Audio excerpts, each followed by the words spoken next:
anha qalat, dari Aisyah radhiyallahu anha dia berkata, "Ma shallan Nabi sallallahu alaihi wasallam salata ba'da an nazalat alaihi idza jaa nasrullahi wal fath illa yaqulu fiha subhanakallahumma rabbana wa bihamdika Allahumma ighfirli."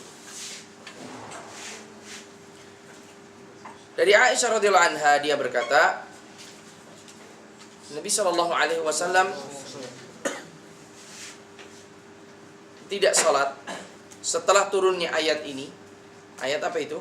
Idza jaa nasrullahi wal fath, apabila telah datang pertolongan Allah dan fath, pembukaan kota Makkah, kecuali Nabi selalu membaca di dalam salatnya doa apa?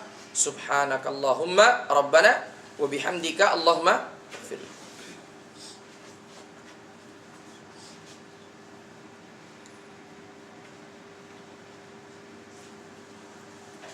Dan dalam lafaz yang lain, karena Rasulullah SAW yukthiru an yaqula fi ruku'ihi wa sujudi. Dan Nabi SAW memperbanyak berdoa di dalam ruku' dan sujudnya, subhanakallahumma rabbana wa bihamdika Allahumma ighfirli. Baik. Sekedar latihan.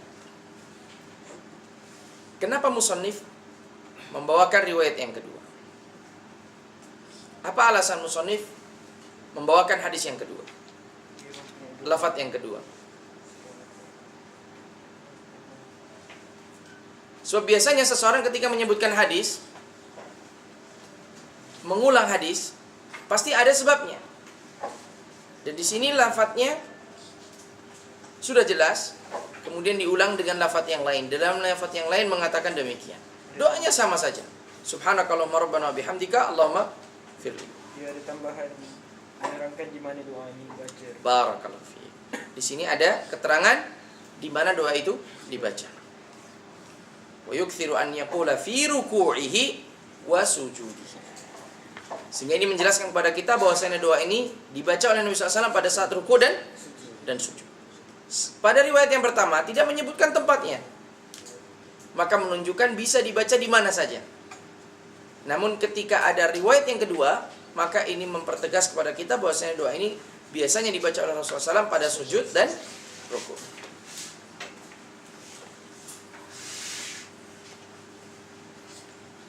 Nah, seperti kita ketahui bahwasanya turunnya firman Allah Ta'ala idza jaa nasrullahi wal fath ini menunjukkan dekatnya ajal Nabi sallallahu alaihi wasallam. Karenanya Nabi ketika itu semakin rajin dalam beribadah. Dan di antara tugas Nabi sallallahu alaihi wasallam adalah menyampaikan dakwahnya. Maka ketika ada janji dari Allah Subhanahu wa taala bahwasanya kota Makkah akan dibuka, yang mana sangat sulit sekali bagi Nabi SAW untuk mengislamkan kaum di Makkah, maka ini menunjukkan akhir dari perjalanan tugas Nabi SAW, maka tidak ada tersisa darinya kecuali kematian. Sehingga Nabi selalu mempersiapkan diri untuk bertemu dengan Allah Subhanahu wa taala dan bermunajat kepadanya. Dan dalam hadis yang ma'ruf, yaitu ketika khutbah di Arafah, ya, Nabi SAW meminta persaksian dari para sahabatnya. Ishhadu bi anni qad ballaghtu. Persaksikanlah bahwasanya aku telah menyampaikan kepada kalian. Kemudian tidak lama dari haji tersebut Nabi SAW meninggal dunia. Nah, di dalam masa-masa itu, yaitu masa-masa setelah turunnya firman Allah Ta'ala idza jaa nasrullahi wal fath, Nabi selalu membaca doa ini, subhanakallahumma rabbana bihamdika Allahumma ighfirli.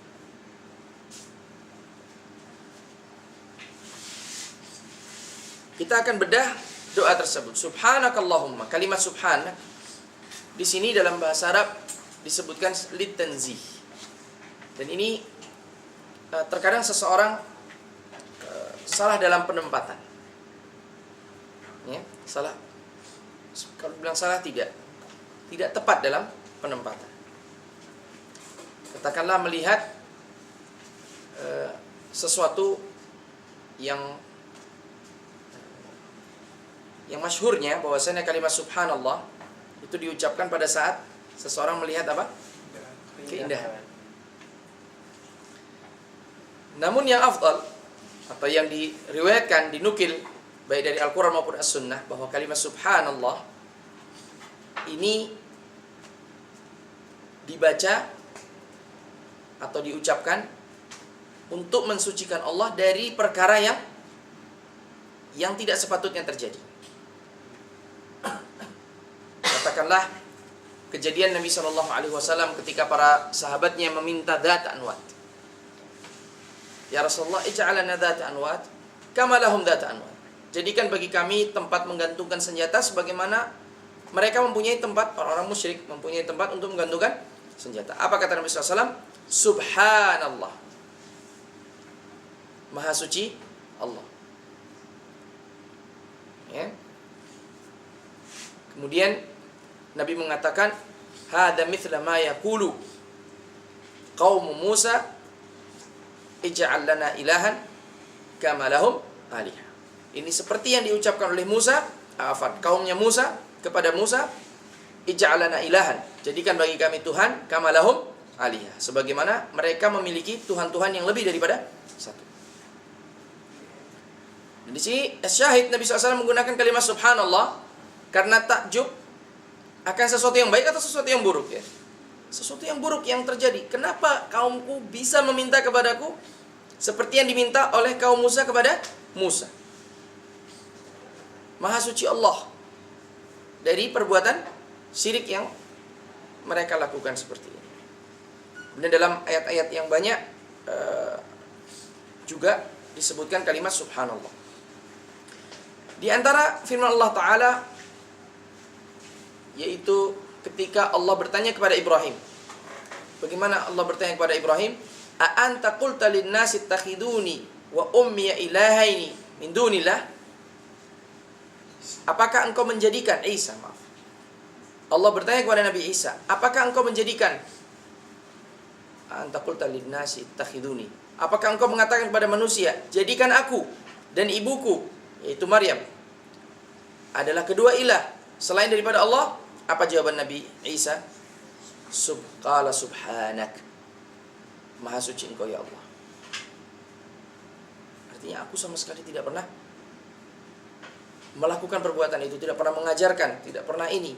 Dan Maha suci engkau dari sekutu yang diadakan oleh orang-orang Nasara yang disembah kepada selainmu, yaitu menjadikan aku dan ibuku sebagai Tuhan selain Allah, dan seterusnya.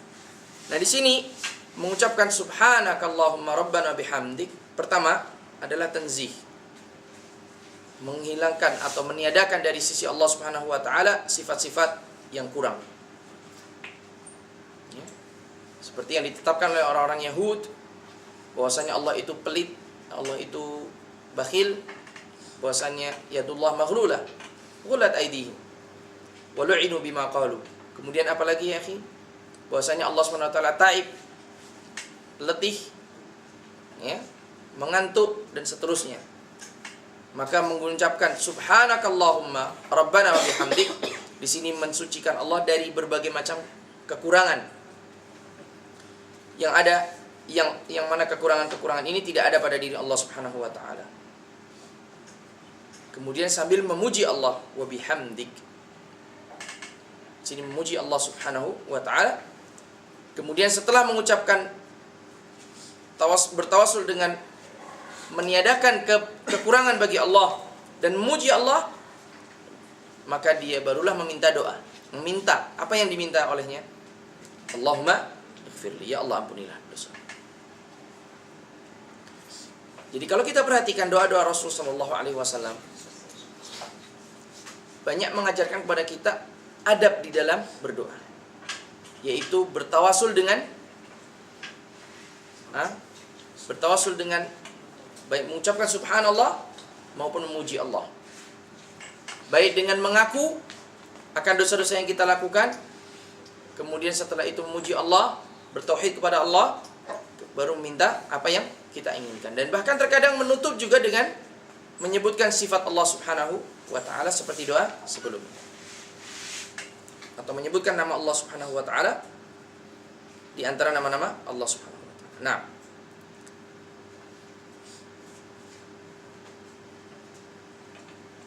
kemudian apa yang bisa kita ambil dari hadis ini?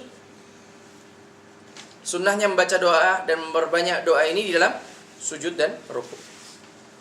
Jadi bukan hanya dibaca sekali, 2 kali, 3 kali. Silahkan baca berulang-ulang. Tidak menjadi masalah. Terutama bila imam sujud atau rukuk lebih panjang. Jangan bingung membaca doa apa. Ya, bacalah doa ini. Kemudian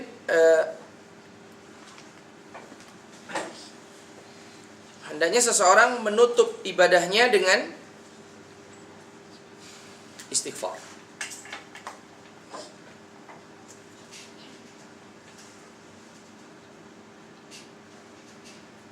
Kemudian tawassul yang terbaik sebelum seseorang berdoa adalah bertawassul dengan apa? Dengan memuji dan meniadakan kekurangan dari sisi Allah. Kalau di bahasa Melayu kan atau bahasa Indonesia kan, maka seseorang bisa berdoa, ya Allah, Engkau zat yang maha terpuji. Ya Allah, Engkau zat yang maha pengampun. Ya Allah, Engkau zat yang maha. Ini puji-pujian sebelum dia meminta. Ya. Ataupun di sini menghilangkan kekurangan. Ya Allah, Engkau zat yang tidak pernah tertidur. Ya Allah, Engkau zat yang tidak pernah lalai dari hambamu. Ya Allah, Engkau zat yang tidak pernah membiarkan hambamu seperti ini dan seperti itu. Barulah meminta.